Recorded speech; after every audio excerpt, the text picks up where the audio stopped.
Women and money. Okay, I cannot give opinion on behalf of all women, but for my case, for example, I think there's a lot of shift in how money management is for a woman, obviously in different phases of their life because our priorities change, right? Initially, I always think that, okay, it's only about me, so it's always getting the branded stuff, the good stuff and everything, it's all about me. You know, at some point when you change, you start to use money as an investment for your children's future, you know, and to make sure that they have everything they need, especially in your absence, in case anything happened to you.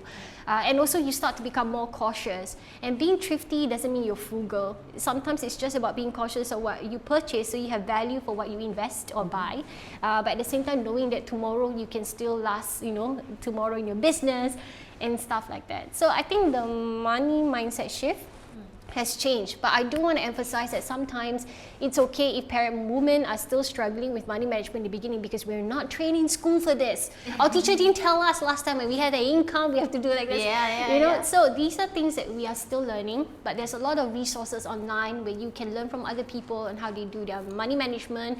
But being able to manage your money is an incredible skill that you should have before you make money. Before you make a lot of money, learn to manage the money. And once you can manage money, and then you will always know that you can retain your winnings for longer, so you don't lose them. Okay.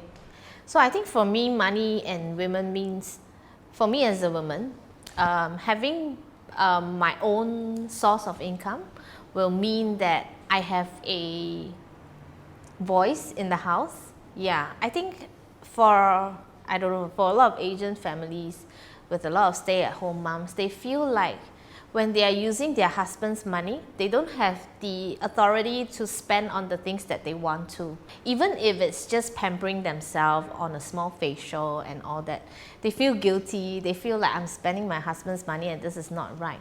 So I think money gives me the power to make my own decisions, to decide what I want to buy for my children, the kind of food that I want to feed my children with, without my husband asking me like, why do you buy this, it's so expensive, or like, is this melon sweeter because it's more expensive, you know, that kind of very mundane questions.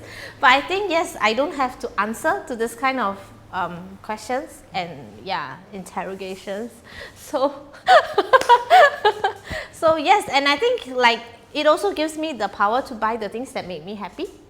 And to have my own enjoyment and not feel like guilty about it or feel like I'm living off somebody else. And also when we have a source of income, it relieves the pressure on our husbands as well. I think they will be able to sort of like concentrate better at work and, you know, like make bolder decisions. Actually, it empowers our husbands to be bolder as well. True. I mean, I totally, you know, with you on the whole mindset about like managing money as a woman. Because for me growing up, right, you know, my household income is provided by my father, and it has been like this throughout the ancient history. It has always been like that.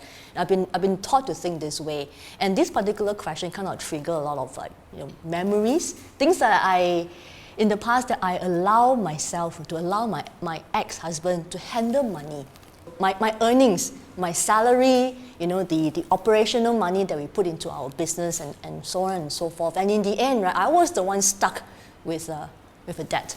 I would never say this enough to all the women, whether if you are running a business or not, it is good to know how to manage your money. It is for you to have a good relationship with money on spending, not just spending, but also know how to keep, so that you are able to use this opportunity, the learning that you receive on how to manage the money, to instill that into your children. Because children mirrors and then they learn it from you, and that is important. And because again, you know, when as moms, as parents, we're not going to be there 100% forever for our kids. So my greatest thing that I want to leave behind for my children, which is the legacy, is for them to be able to manage their money well. And so of course, you know, building a financial cushion for them. Yeah, exactly. I think if you're financially adequate, it doesn't matter how much you earn, you still have a good life because you know exactly where it goes. But I also want to say a very popular saying I saw on Facebook, okay, and it says that when a man has a lot of money, he feels he needs a lot of women. But when a woman has a lot of money, she feels she needs no men. Okay, good ending. So our husbands, are they going to be very worried now? Just don't share the link with them.